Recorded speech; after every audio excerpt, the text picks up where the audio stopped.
სანამ ტყუპები სახლში დაბრუნდებიან, ანას რამდენიმე კითხვა მინდა დავუსვა. ჩემს ცხოვრებაში რესპონდენტისთვის ინტერვიუს სანაცვლოდ ქრთამი არ გადამიხდია დღევანდლამდე.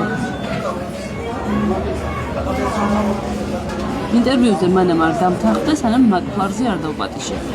ანა, თუ გახსოვს, როდესაც თეკლა და სანდრო გაჩნდნენ, ძალიან საყვედურობდი და მეუბნებოდი, რომ მათ გინდოდა ეს ბავშვები და თუ მაინც და მაინც ერთი მოგეყვანაო. ახაც იგივეს ფიქრობ? კი. ძალიან შემოწყვლები არიან. ბავშვები და მე, როდესაც სახლში ვარ, შენ იმათ აქცევ ყურადღებას, მე არა. და ისინი პატარები არიან და იმათ უფრო სჭირდებათ მეტი ყურადღება. მე რა, მეც პატარა ვარ. მეცადინეობაში ხელს მიშლიან. თეკლს უმბაძავს. მეგობრებთან თამაშს არ მაცდიან, ჩხუბობენ. მე მგონი თანაბარ ყურადღებას გაქცევ ხოლმე. შენ მათი და უფრო ხარ ვიდრე ჩემი. ჩამიყარა წყალში ყველაფერი.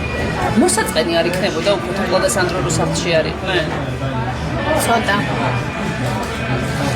და სახლში როცა არ არიან ისინი ყოველთვის რომ მეუბნები რომ მოვიყვანო. რომ მაინც გიყვარს.